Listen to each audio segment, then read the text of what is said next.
On visits to Israel, Maxwell was feted like a head of state, but Mossad had taken the precaution of being prepared should the proverbial hand that fed it suddenly withdraw its largesse.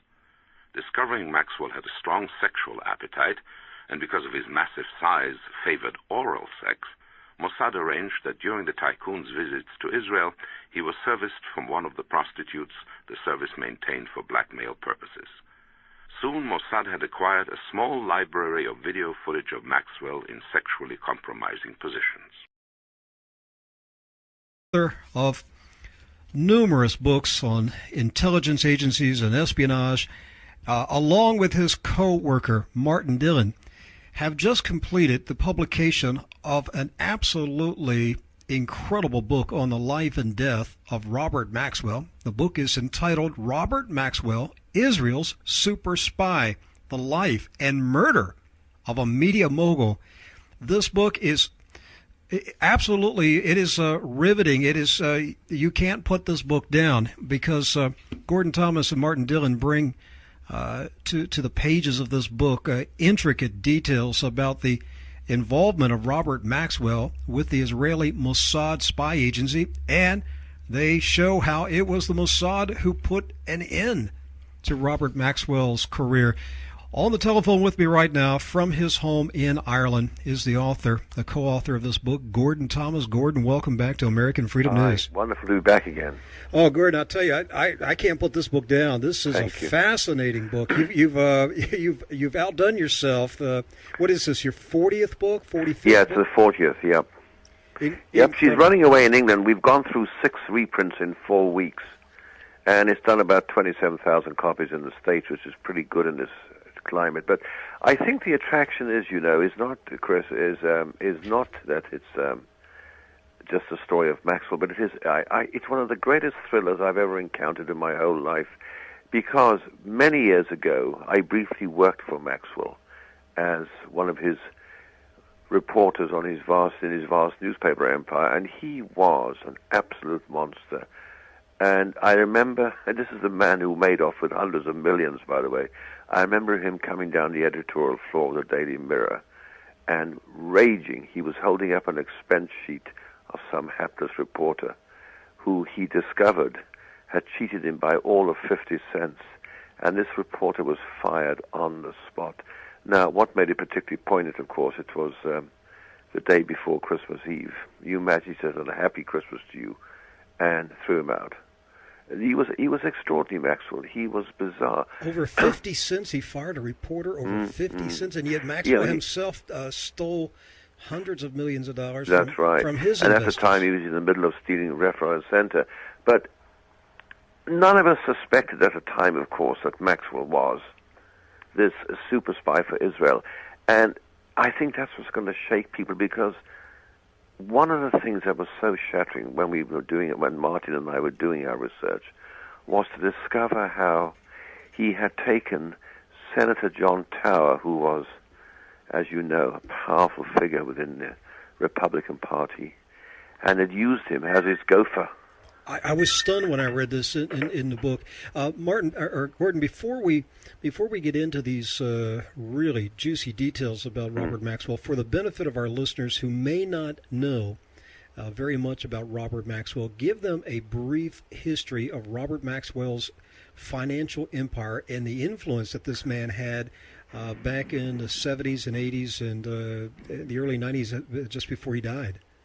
Well, Maxwell was without a doubt Citizen Kane writ large.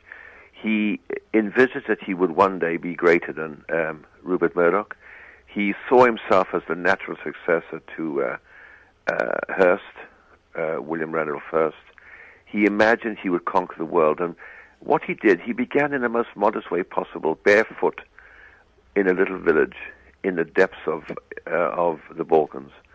He rose, having created for himself already a legend, all fantasy, about his wartime experiences, until he really became a war hero. It's sort of art imitating fact, in fact. And he became quite a good war hero in World War II. And then, because he spoke all these many languages, he spoke 8 languages fluently, he saw an opening for himself after World War II, which was in publishing. And very shrewdly, he acquired all the rights to a large number of German periodicals, which were scientific periodicals, which were really very advanced. And he republished these in England and in America and elsewhere. And he founded his fortune. It became Pergamon Press, which became perhaps one of the biggest scientific publishing houses in Britain. He then rose and he became a member of the British Parliament. He became an incredible salesman, and that became very important later. He could sell anybody anything, and of course, finally, he got his hands on the Daily Mirror, which was the flagship of the tabloid world in Britain. And he turned it into what became laughingly known as the Daily Maxwell, because pretty well every day he had his photograph on the front page with an editorial about this, that, and t'other. But nobody realized at this time this is only part of his extraordinary existence, because he was, without a doubt, very successful as a publisher, and he published a stream of bestsellers. He published a massive amount of scientific journals. He also saw the Mirror circulation climb and climb and climb. And you would have thought you'd been satisfied with that, but no. He had made in his heart of hearts a commitment that Israel for him was to be a spiritual home, even though he had a British passport, even though he'd served in the British Army and so on. And so when he was approached by Mossad, because, you see, at that time we had the Cold War at full blast, and Maxwell was the only person who could walk into the Kremlin, could walk into anywhere in Eastern Europe through his languages, through his connections, through his publishing, everything else. And he became a natural target for Mossad to wish to recruit. And what they did, they offered him, would he work for them, not as a spy like we think of James Bond, but as just about the best door opener they would ever hope to have. And he said, no problem, he would do that. And so Robert Maxwell set about opening every possible door and learning every secret he could by doing so. He could walk into Downing Street, the home of Britain's Prime Minister. He became a close friend of Ronald Reagan. He could walk into the Oval Office, and where others would have to wait their turn to go and see the president, he could just browse in. Absolutely unbelievable. And he knew everybody. And if you look at his library of photographs, and it is a library, literally there's walls of photographs of him, with every famous figure in the world. So this man knew everybody. Now, with this man's multi-billion-dollar empire, was part of his empire financed by the Rothschild banking empire? No, he wanted them to. Yes, it was. Yes. Short answer, yes. He had, pretty well every major bank in the world, particularly in America and Britain, Rothschilds included, of course. They all poured money into him. They were throwing money at him, and he was using it to buy extraordinary things. For instance, he spent $2 billion to buy the Macmillan Publishing Corporation in New York. He spent $700 million to buy the Airline Guide and so on. But sometimes his buying went wrong and he lost. And almost like the Wall Street crash in 1929, he didn't always calculate rightly because he wouldn't listen to anybody. He would do it on impulse. He was a very impulsive man. So there he was, buying and selling, and by the time he was fully fledged as an operative for the Israeli Mossad, he had something like 400 companies under his absolute control. He was always the principal shareholder. He bought the Daily News in New York. He bought this famous yacht, which became central to our story, the Lady Ghislaine, which he named after his daughter. He bought, but what was so important is what he bought and set up in the Balkans, Central Europe. He became known as the King of Bulgaria because there he behaved like a king. And it was there that he indulged all his fantasies, both his business fantasies and his sexual fantasies. And it was there that he met people like Fidel Castro. It was there that he met the head of the KGB at the time, called Khrushchev, Vladimir Khrushchev. And it was there that he became finally the bagman for organized crime families in the Balkans, in Eastern Europe, who also had connections to the Gotti family in New York, and so on. And so Maxwell became the bagman, the money man for these crime families. And he moved money around the world, billions at the toss of a hat, just like that. Boom. Gordon, he also played extremely important roles in the release of Jews from Russia and Eastern Europe to be transported to Israel. Tell us about some of these deals, how they were made.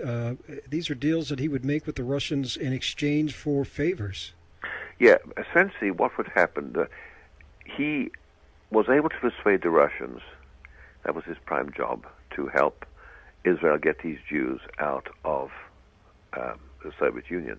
And he moved 30,000 and more at a time. And in return, he provided the Russians with, his particular friends in the KGB and what have you, with the most lavish gifts. He used their banks. He also became very, very close to the Politburo and so on. Now, this information was priceless to Mossad because he persuaded the Russians to allow him to bring into the Soviet Union his computers from his factories. He had a large number of businesses making and selling computers. He began to set up this complete network of interrelated companies which were targeted at moving into the West and stealing our technology, which he knew about and took part in because he was director of many of these companies. And his job was he walked both sides of the fence almost, of the road. He was extraordinary. I mean, one day he would be with President Reagan in the White House. The next day he would be in the Kremlin doing a deal which would be in favor of Israel. And I remember what David Kimchi, the former deputy director of Mossad, told me. He said, Robert Maxwell had one philosophy. It was Israel first, last, and always. Never forget that when you write about him. He was, for us, a great patriot. And that was so, but therefore you may wonder, well, why did they have to get rid of him? Well, what happened? Maxwell became more and more in love with himself, I suppose, with his power, his authority, his connections. Nobody he felt could dare challenge him, dare say no to him. He once said, prime ministers come and go, presidents come and go, but I'll be here forever. And so what happened? On that premise, he was approached by Vladimir Khrushchev of the KGB to ask him if he would assist in a plot to overthrow Mikhail Gorbachev, who had taken power in Russia and was bringing democracy, perestroika, into that devastated country. And Maxwell thought, where's the deal for me here? And they said, well, you can handle the national debt if we pull this off. And that would have meant a very good take for him because he's on 15% of everything he could get on that. So he went to Israel and he said to his friends at Mossad, how about this? Shall we get involved? We should get involved, he kept saying. And he outlined what the plan was. What he hadn't realized, he had totally miscalculated one thing.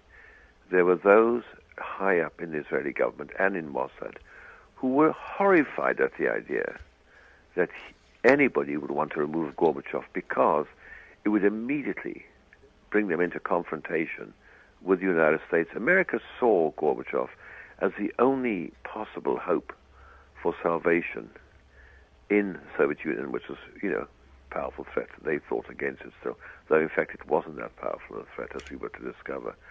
And the idea of overthrowing Gorbachev and probably assassinating him, with Israel being implicated through Maxwell, or perhaps even worse, implicated through other forces, horrified them, and they thought Maxwell has gone a step too far. At the same time, he was running out of banks. He was borrowing and spending and losing, and his once powerful newspaper empire was beginning to totter, partly due to union troubles. He couldn't stave off huge expenses, never mind the 50 cents that poor reporter, but he was running into huge bills, printing difficulties, all the things that we've seen Murdoch deal with and overcome successfully, I think. Maxwell couldn't, and he was losing money. Money was pouring out.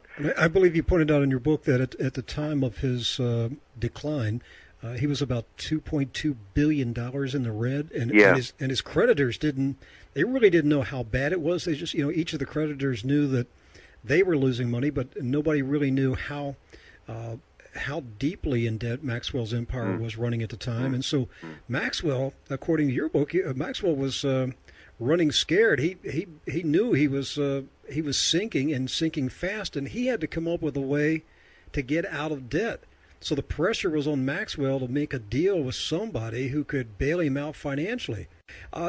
Just recently, Gordan, I interviewed Mr. William Hamilton, the president of Inslaw, and we talked to him about how the Israeli Mossad stole his promis software. That's right. And you brought that out first in your book, Seeds of Fire.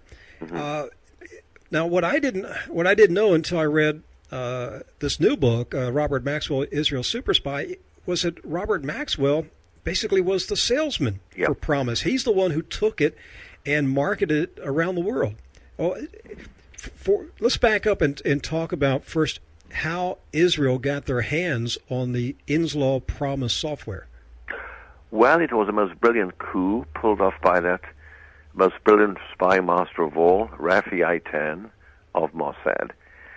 He, at the time, was in his late middle years, but extraordinary man. And you have to think of Rafi like a small tank, is the best way to describe him.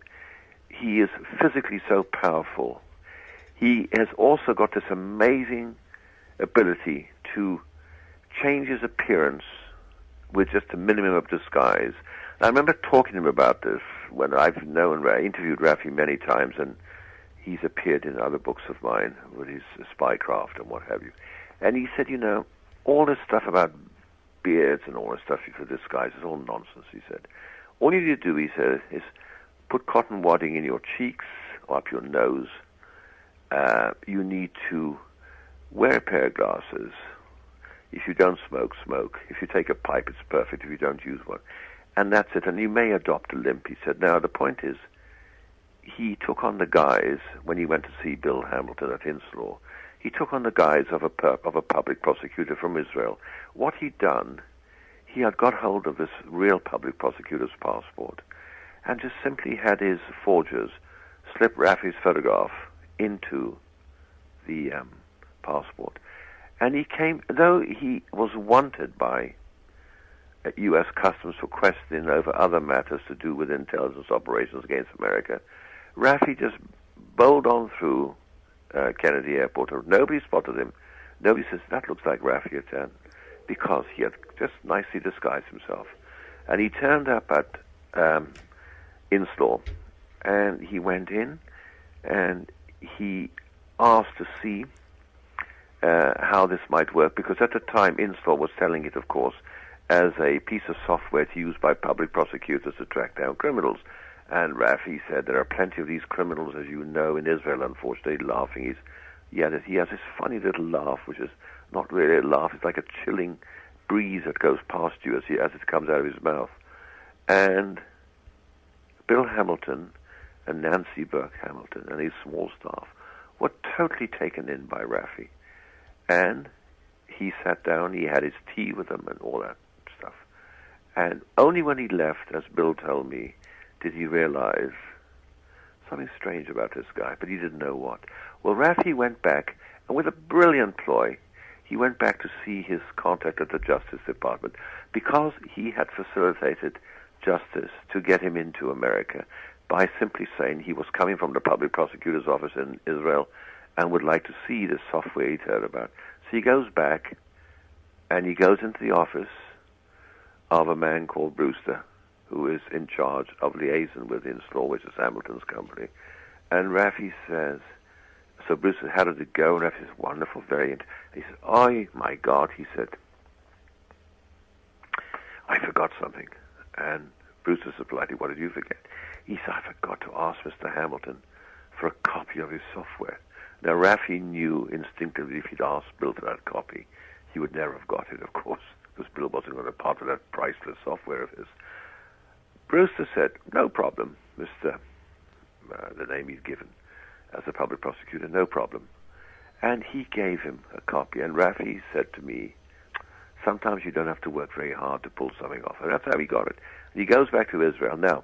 A Justice Department official just literally handed to one of the top Mossad agents, handed the promised software. Absolutely. And this, of course, has become a matter of huge grief for Mr. and Mrs. Hamilton and Inslaw. And as you know, they are still battling through the courts to get justice for themselves without any success so far. But Rafi goes back to Israel, and he recognizes, well, I just can't lift this as it is. I need to do something more than that. And he sits down with that other rogue of the story, who is Ari Ben Menashe, who'd worked for him. And Ari Ben Menashe had been a very senior intelligence officer who had fallen foul of the Israeli intelligence establishment and was now outside the loop, so to speak. Well, they sat down, and Rafi sat there and said, what do we need, what do we need? He said, I know what we need. We'll deconstruct this, take it apart, rebuild it, but nobody can ever accuse us of stealing it because it'll look different. So his people took time to do that. They did it, but they then said, we need something else, Rafi said. We need to know what people are doing with this. And he said, I know what we need, a trapdoor. Now, this trapdoor would not be a trapdoor like we think of a trapdoor falling through. It would be a piece of something inserted in the software, which to this day, people don't know. They try to find it.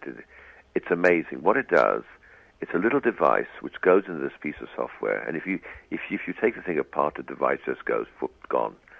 And the Israelis said, we can do it, but we shouldn't build a trapdoor here because it may be traced by the CIA, who are good at this, or the British intelligence, who are equally good, traced back to us, and then we have a problem.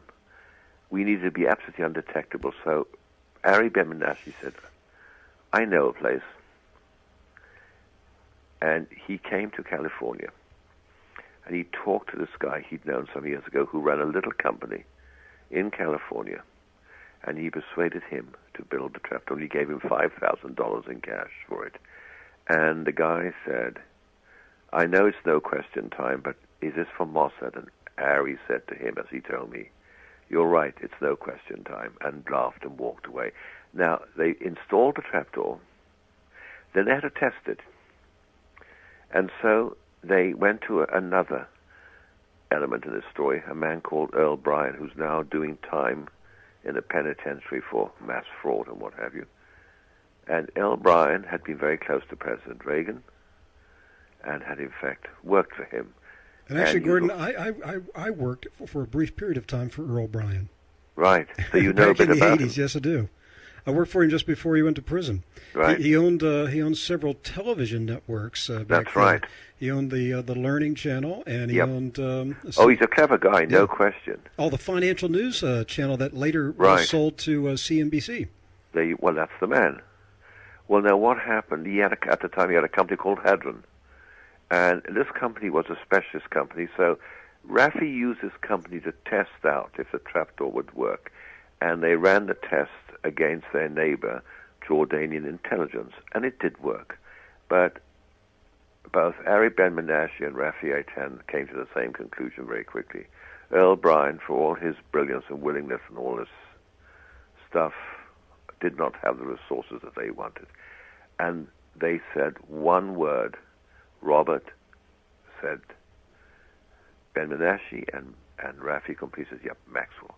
He's the man. So Maxwell was hauled in, and he immediately saw for himself this was a wonderful chance to make money.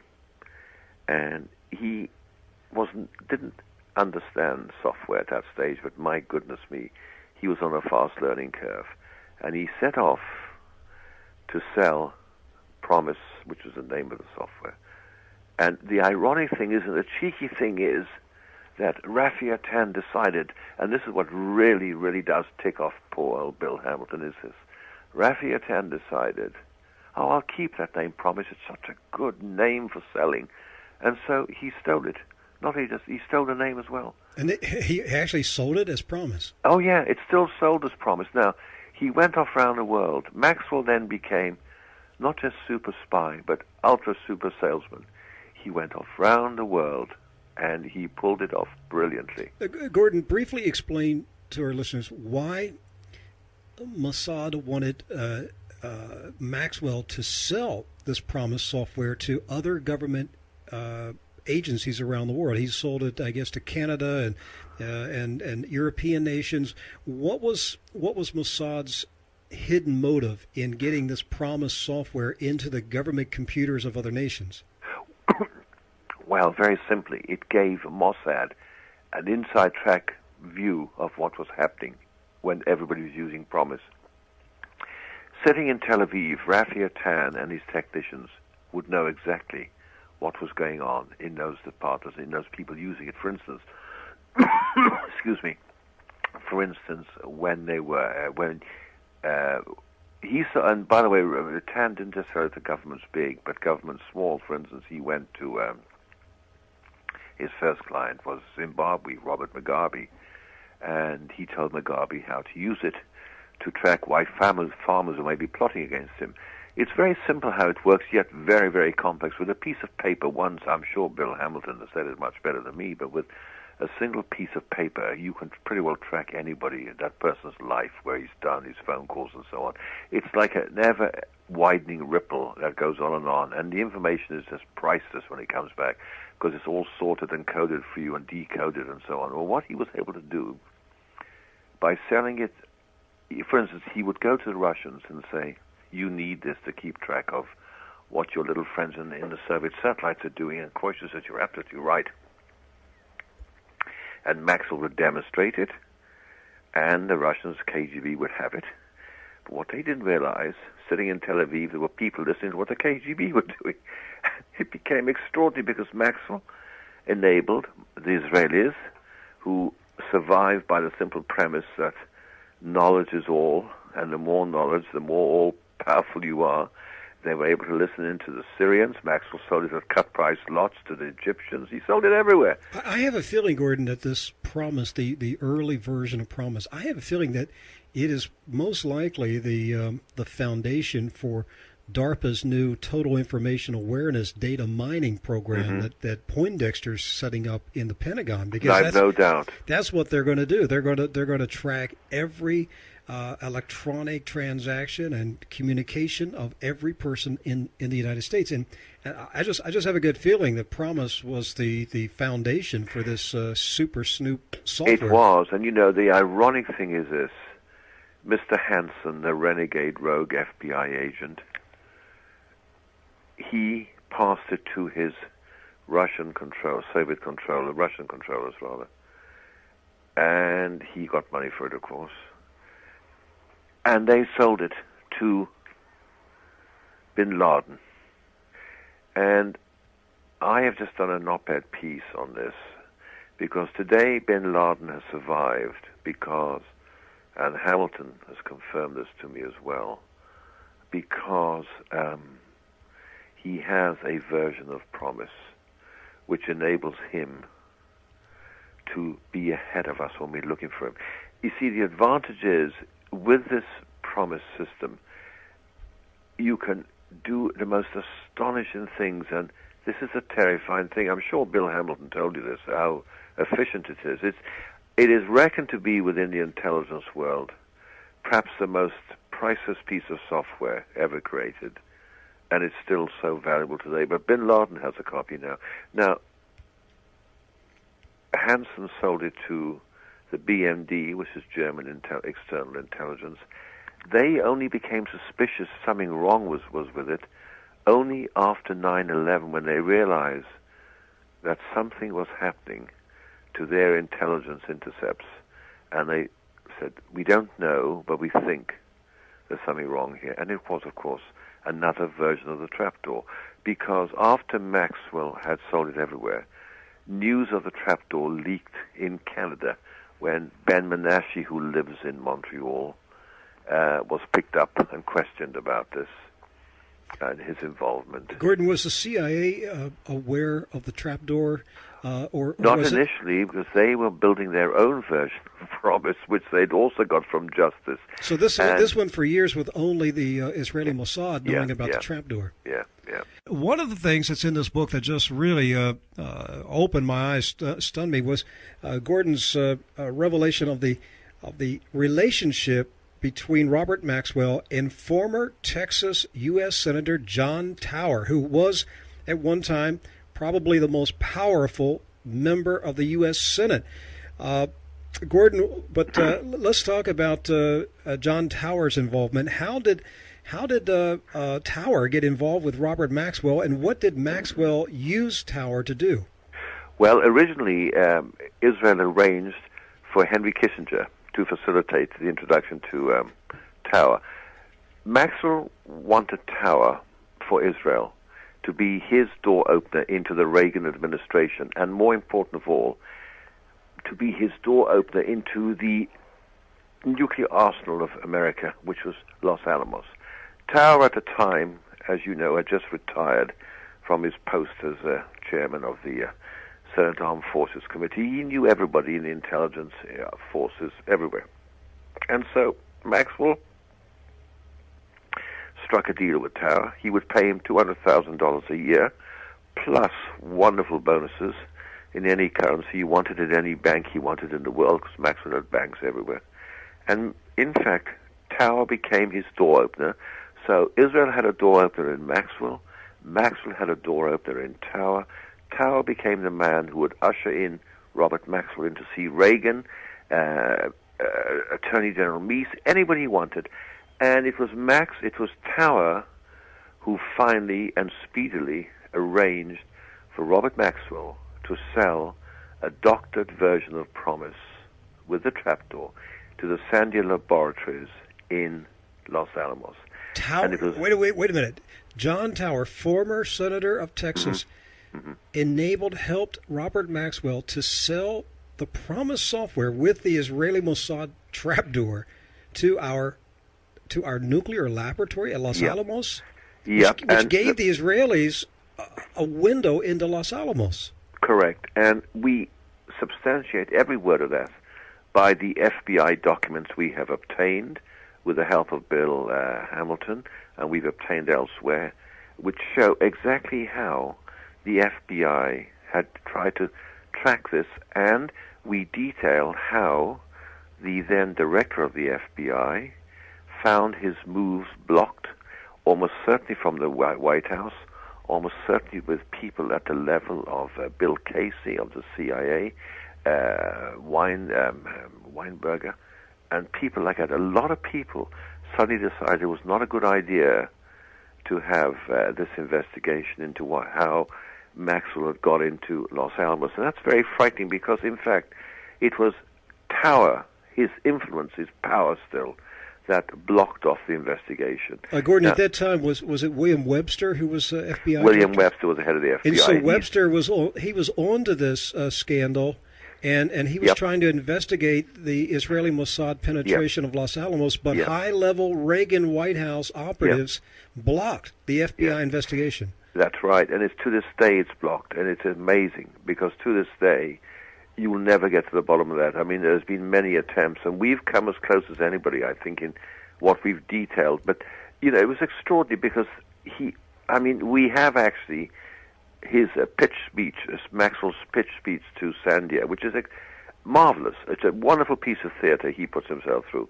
And the result is he sells the document, he sells it, and it's in there. Now, what happened was that when the FBI became suspicious, having been alerted by their field stations, they're blocked off, and they can't do anything. And Maxwell got away with that with the help of Tower. Tower was so extraordinary because Tower gave additional respectability to Maxwell's kind of cover. Was John Tower aware of the hidden motive of Robert Maxwell? Oh, yeah, there's no question about it. John Tower knew, and John Tower took the Maxwell dollar, if you like, or the Maxwell shilling. So you're saying John Tower, he was a traitor to the United States of America. You could say that in the simplest way. He was a traitor in that sense. But this guy was a right-wing Republican U.S. senator from the state of Texas, and he sold us down the river. Yep, and the point is, he did it because he was greedy and a drunk. And he had a reputation for hard living and drinking. That was one reason I think his nomination was turned down as Secretary of Defense. Right. They tried to get him into the Defense Department. Yes. He became, next to Maxwell, a priceless asset for Mossad because he would tell Maxwell everything. Maxwell would feed straight back to Tel Aviv. Maxwell took him to Bulgaria. He took him to Central Europe. He took him everywhere. And so Tower all the time was talking because he did have a serious problem with young girls and heavy booze. And Maxwell used all this. And Tower is, to me, as much a traitor as anybody else I've come across in a long time in the history of America. They won't like this, the Republicans, but the fact is he was, and he was very dangerous. And what he's done, we'll never know how much Mossad owe to Tower because it's one of the things we'll never know. But all this, against this background, you see, having achieved these remarkable things, Maxwell, he thought he was unstoppable. And so when his money problems became ones that banks were no longer prepared to handle, he went to Mossad. He said, I want $400 million right now, US dollars. And they said, look, go to the banks. Do what Rupert Murdoch did. And he says, you don't tell me what to do. I want the money now. Now, you're talking about at this point when Maxwell started to run out of money. His empire was just $2 billion in debt. He goes to Mossad. He says, I'm broke. I need money. And Mossad needs to come up with the money. That's right. You see, his repayment, his interest was $300 million a year. You think of that. Just interest payments. He couldn't keep up with them. And he was juggling day and night. And, and he wanted so Mossad told him, just do what Rupert Murdoch did. Go to your bankers, plead mercy, and ask them to refinance. But that's right. But Maxwell was too arrogant, too proud. Absolutely right. And so he began to threaten Mossad. He did indeed, and you see, he'd also lost the wise counsel in some ways of Tower. Tower was by then dead in a mysterious plane crash. Now, one of the interesting things we discovered in our investigation, how many people around Maxwell who were quite key have all died mysteriously. We have a whole section on that. If anybody wants to read a thriller about how people die mysteriously, have a look at that section. It's quite scary. I forgot about John Tower dying in a plane crash. That's right. Do you have any clues on what happened there? Well, you'll see what Maxwell says. We have the direct transcript of what he says. He says, who knows? It might have been ... But Maxwell was then worried because we discover from his staff, and by the way, we source over 100 people, directly, so it's not a question of making this up in any sense. It's all there, all on transcript, all on tape and everything else.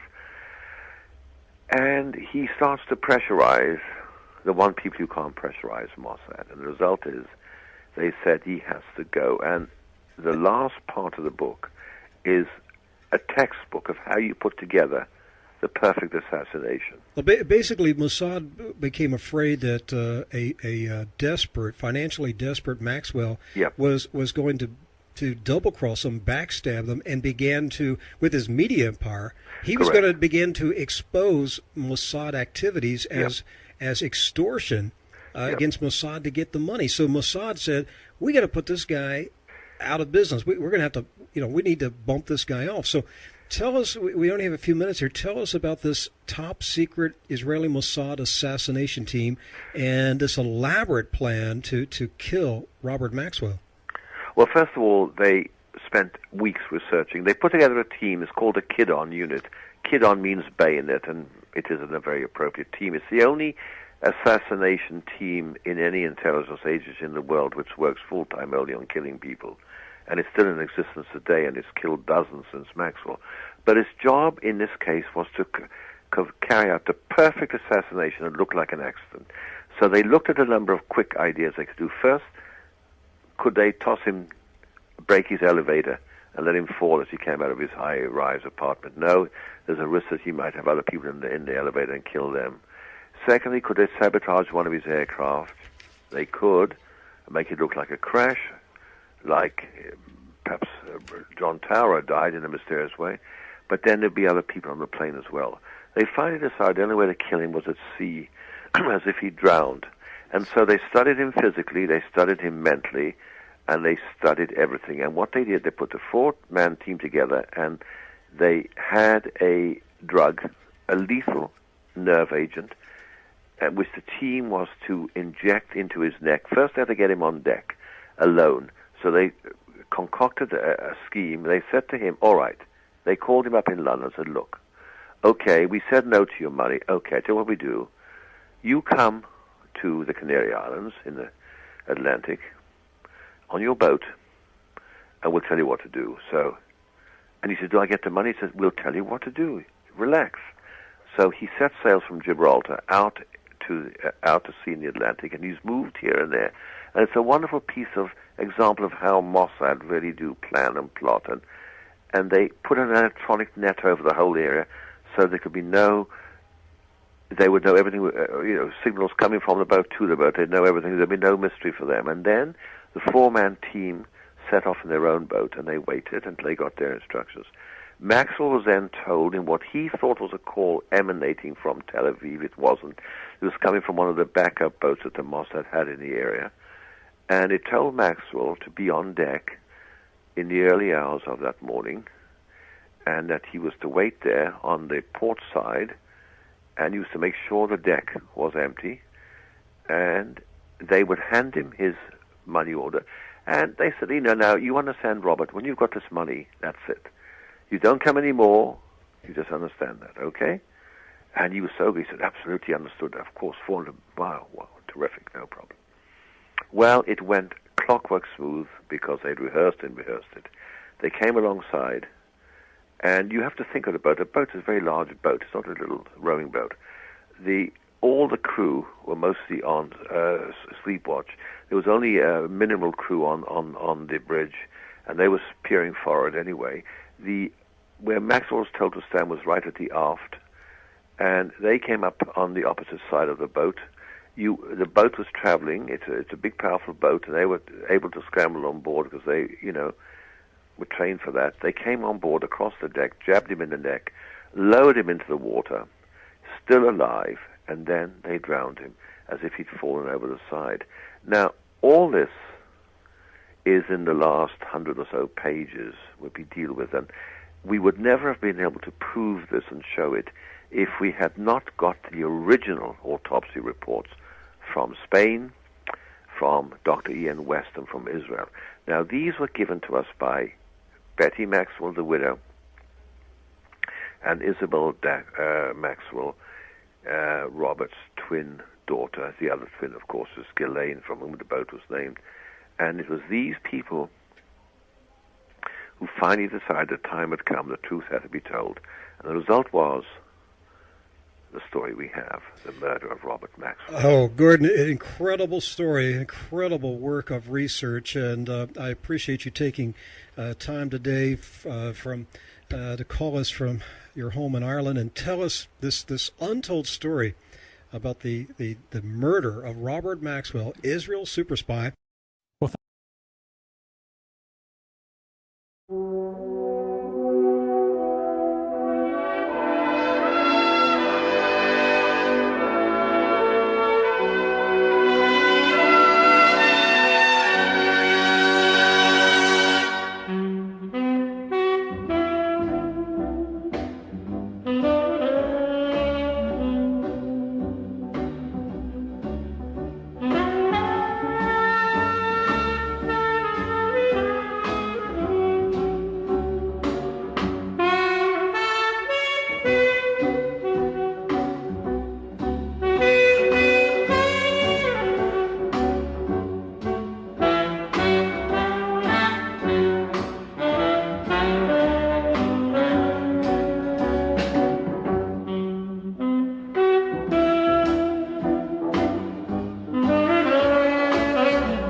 I think what makes K2 intelligence different from the competitive field is our track record and our experience.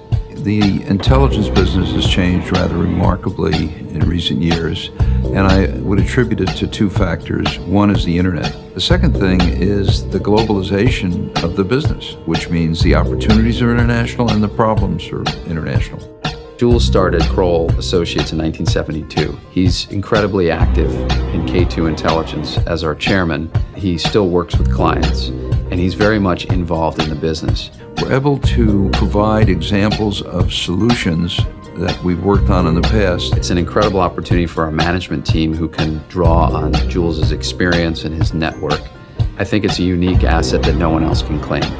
The way we think about getting to the facts is no longer doing a kind of sequential detective work, if you will, but we're doing a lot of work with big data.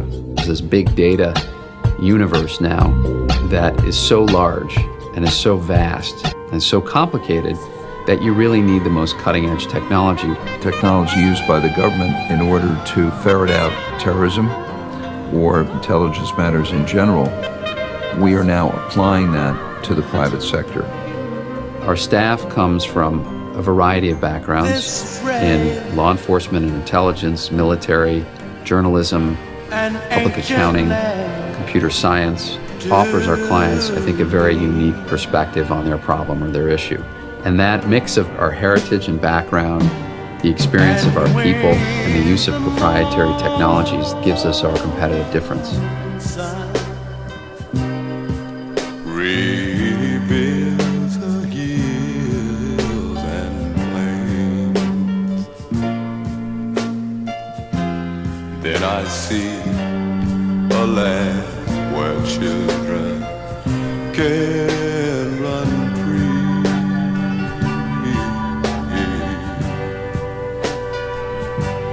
So take my hand and walk on this land with me, and walk this lovely land with me.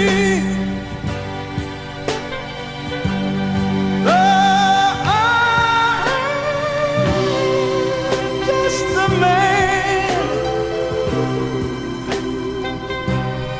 when you are by my side. Oh, with the help of Almighty God,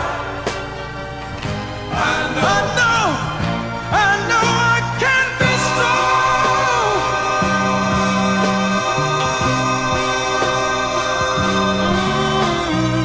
So take my hand and walk on this land with me, and walk this lovely, lovely land with me.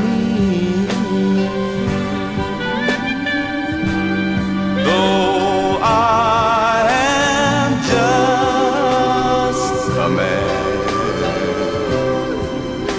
when you are by my side. Oh, and with the help of Almighty God,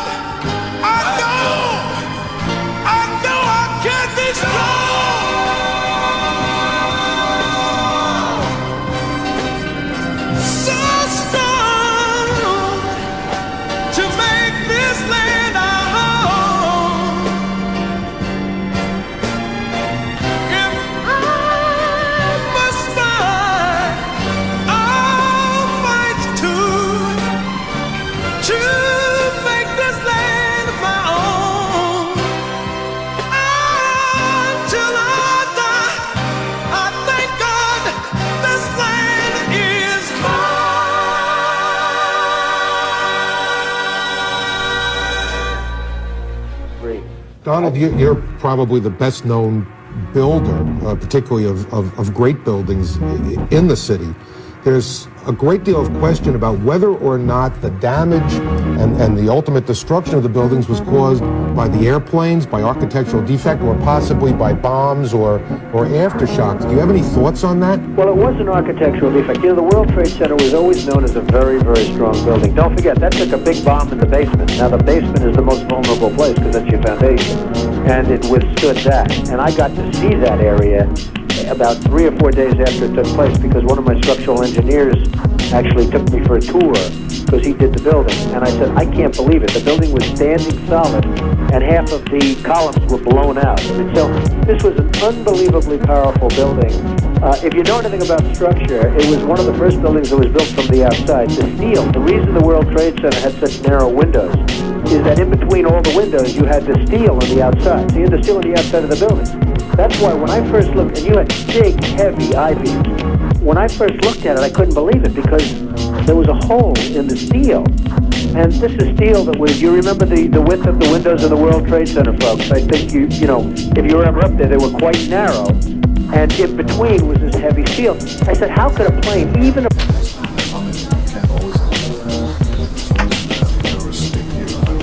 This is a monumental tragedy. And there's not a person in Israel whose heart doesn't go out to the victims, to their families, to the American people. If there's any people that knows what the American people are going through right now, it is the people of Israel. We here in Israel have been standing and fighting at the front line against terrorism for years, but now terrorism is struck at the heart of freedom. And this is exactly what this battle is. It's a battle between the forces of tyranny and terrorism and the forces of freedom and democracy. The terrorists don't hate Americans just as they don't hate Israelis, they don't hate Britons. They hate our whole system of values, our way of life, everything that we represent, our freedom, our liberty, our commitment to individual rights. They abhor it, and they want to wipe it off the face of the earth. They call America the Great Satan, and that is the Satan that they wish to wipe away. In order to do it, they constantly upgrade their capabilities. They tried to bomb the World Trade Center a few years ago with a car bomb. They've since upgraded their weapons. Their intentions to wipe us out do not change, but their capabilities grow. And what we have to do now is, in the wake of this horrific tragedy, is to unite all the forces of freedom in the world for a concerted battle against the forces of terrorism. We have to crush those forces. We have to crush the terrorist organizations and the terrorist regimes. If we do not, we will have the next time biological weapons, or perhaps nuclear weapons. Terrorism, militant Islamic terrorism, poses a threat to the very survival of our civilization. And we must take action. United action, firm action, committed action will win the day. I think what we have to do is go after both the terrorist organizations and the regimes and give them support. We must exact very, very strong punishment. We must make it clear that they could not pursue these kinds of actions. We must not only punish them, but in addition, crush them. We must crush them and above all crush their capability to do more damage to us. That is, prevent them from carrying out further attacks, but also prevent them from acquiring biological and nuclear weapons. This is an imperative. If we are, our civilization is to survive, we must defeat the forces of terror. This is not a policy option, it's a matter of survival.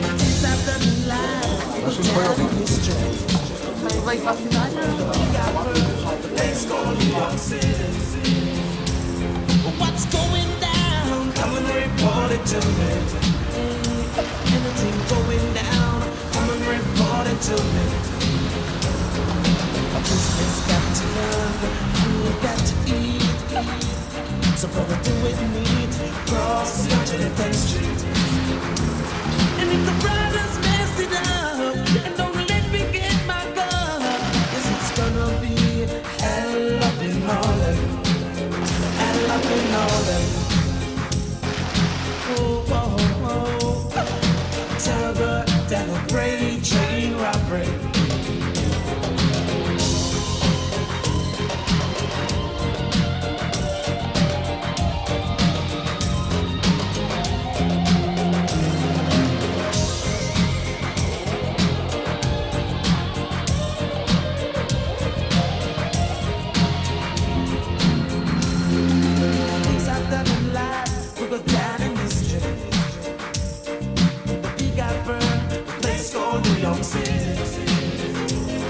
what's going down, come and report it to me. Hey, anything going down, come and report it to me. No good friends never let you down.